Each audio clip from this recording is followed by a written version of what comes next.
3 weeks ago, a 2-year-old boy fell out of a third-story window, landing on the concrete below, while his mother and her friends were smoking marijuana in the same room.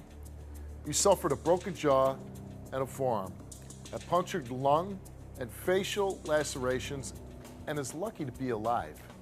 Today, his mother is here to tell her side of the story. I think normally I would make you stand up and not let you sit down.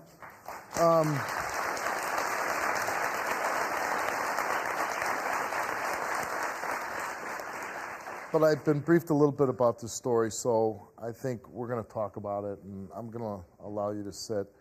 Were you smoking marijuana around your son? Okay, we were sitting all on a table. I sparked up a blunt.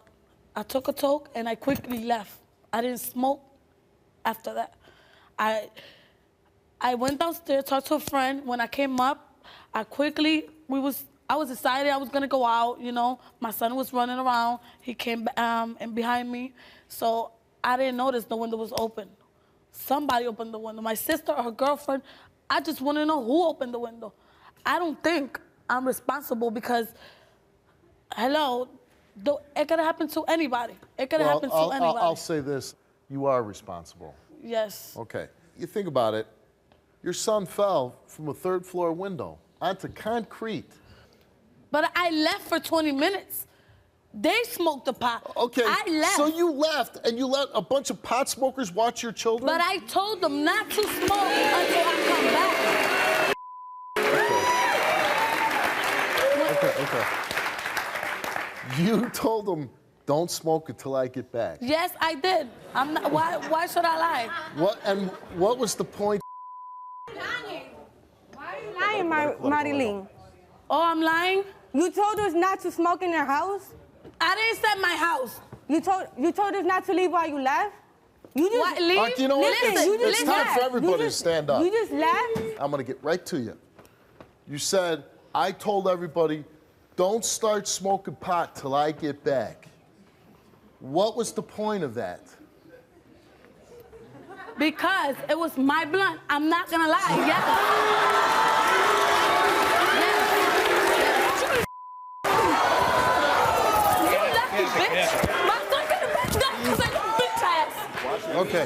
Okay.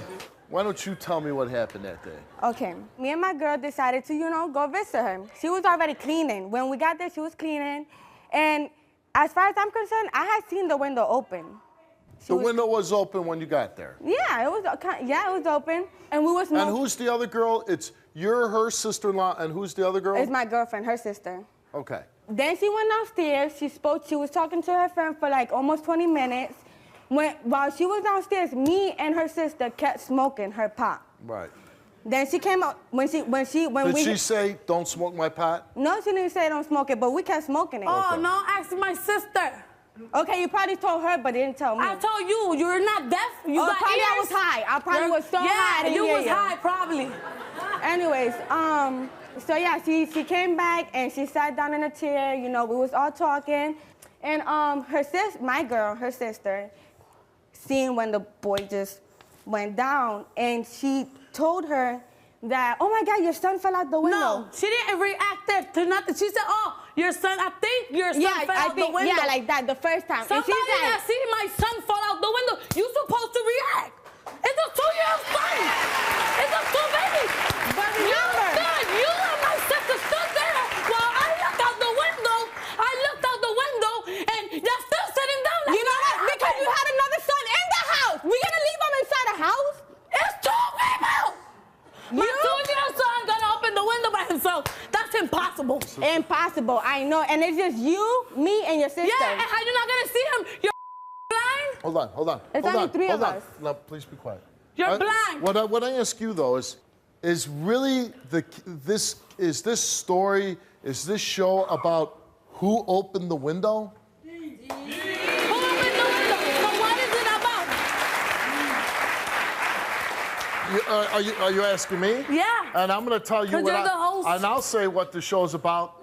3 women around smoking pot, and a child fell out the window. All right, I don't think pot was the problem. I don't think pot was the problem, Steve. Steve, that is not the problem, because if we would have not still been smoking, that's still It could have happened to you, You're right. me, anybody. You're right. Anybody. You could have been stone sober and a plane could have crashed into your building. Could have happened, you know, or an earthquake in Connecticut here could have happened No and matter if you the were building would have smoking or crumbled to the not, ground. Steve, But the window, somebody opened the window. That's not what happened. We had 3 women sitting around smoking pot, and at least to And her, how the cops gonna take? at least we with was all her, smoking. speaking honestly, said, "Hey, I was high. We're all high. Our reaction Well, I time, wasn't high our, because our out of a delay- total of 2, you can't get high, Steve. You cannot get stuck. You can't be stuck on weed. Come on. I was not high. I was sober, and trust me, the cops took only me. When she should have got arrested for smoking, my sister too. That's not fair. Why? Why? Because they was in the apartment. What do you care about anybody smoking pot getting arrested when your son fell out a window?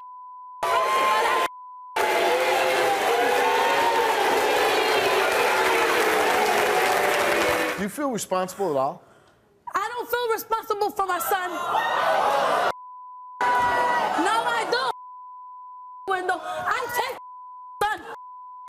take care of my son. I don't feel responsible for his falling. No, I don't. No, I don't.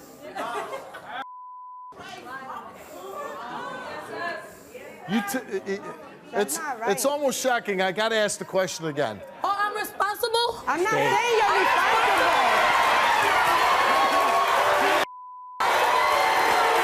This is your sister? Yes. Now, she's saying, I asked her whose responsibility it is. She says it's your responsibility. Did you open that window? No, I did not. Did you open that window? No, I did not. Maybe everybody was high and they don't remember who opened the window. I wasn't high, Steve. I only took a left. To me, this is not a story about who left the window open. Yes. This is about 3 adult women That was smoking pot. smoking pot, and a child fell out the window. And I know that. Okay? And I take responsibility for that action. And hold on, I'm not finished. And I'll say this, I don't have to be there, I wasn't there, but I'll say this.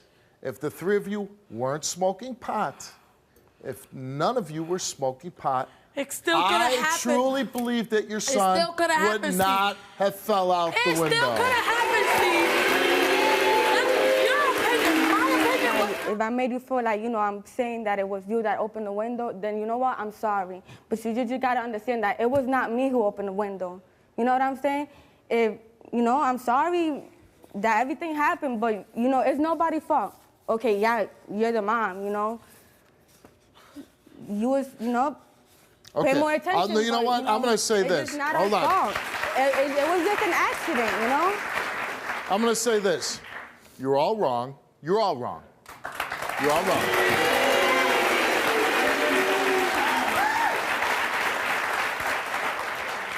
You're all of age, and I'll say, you're more wrong than anybody because you're mom. You're more wrong. But you're wrong too, and whether you have children or not, you have to set the example. And you can't be sitting around smoking pot in front of a 2-year-old. You can't do it. Okay. A two-year-old little boy, broken jaw and forearm, punctured lung, facial lacerations, and a bruised liver. Right? Little boy had to suffer that, and it's not prevented with 3 adults in the room. That's the shame of it. Okay.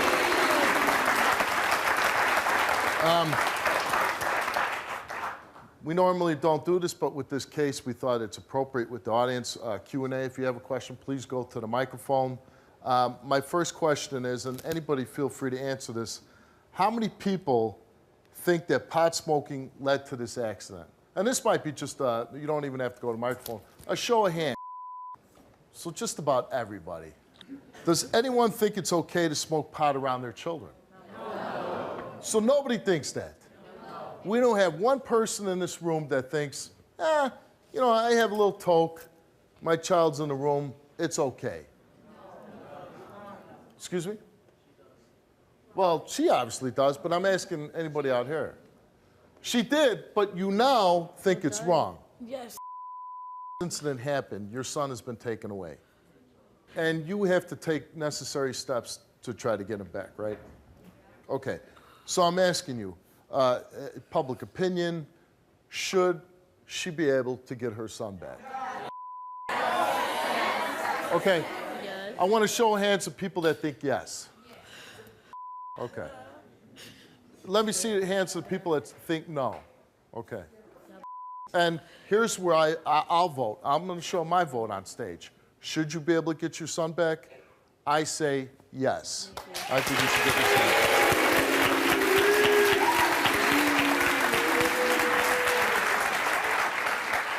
And I'll say this, because as you said, and I agree with you, as parents, we all make mistakes, accidents happen, but in this case, I don't believe it's an accident.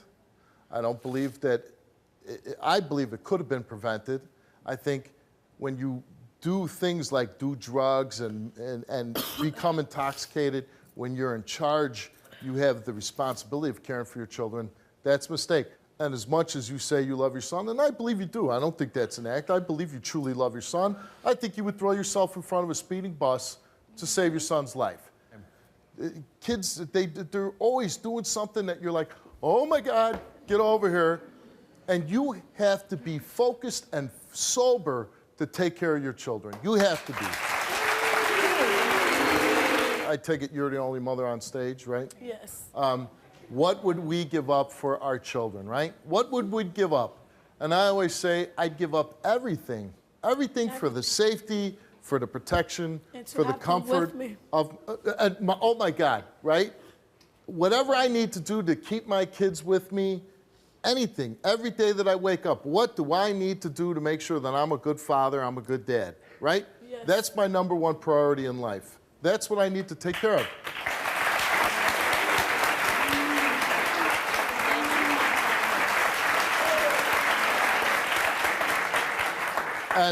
And since this tragedy happened, and you get this really, again, as I say it, a miracle that your son fell, suffered some injuries, but it more likely is going to recover, and you're going to have your son. And I pray and hope that you get your son back. Whatever steps that you need to take to get your son back, and if there's anything that you need to go through as far as getting counseling and getting help, I'd be more than happy to extend my hand to make sure that you get that help and to get your son back.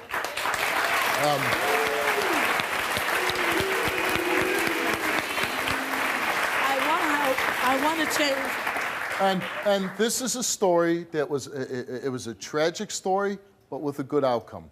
The good outcome is your son's still alive. We have a mother that realized the errors of your way, and hopefully 6 months from now, a year, whatever time it takes, I want to do an update. I want to bring everybody back that was involved in this story. I want to hear that you got your son back and that everybody's doing the right thing, that you're taking care of your son, that you're making all the correct decisions for your son's safety, okay? Good luck. She is a great mother. I've seen it with my own eyes. You know, everybody knows it, you know. And, you know, it was an accident. He survived. Why? Hey, he has a reason in this world. Thanks to God, you know, and I just hope, which I know she is gonna get her kids back, and, you know, I just hope that her relationship and mine, you know, goes back to the way it was, because, you know, I really do love her. That's my baby girl right there. Well, my point of view, she should get her kids back because she's a great mother, and she do not leave her kids with no one. She probably left it to us because we was inside, and like the children, her kids, they didn't have no clothes to go outside, and she had to fast go outside to get something. I don't know what, but that's the only reason probably she left the kids to us. Steve, I thank you for everything. You opened my eyes, and I appreciate everything you do.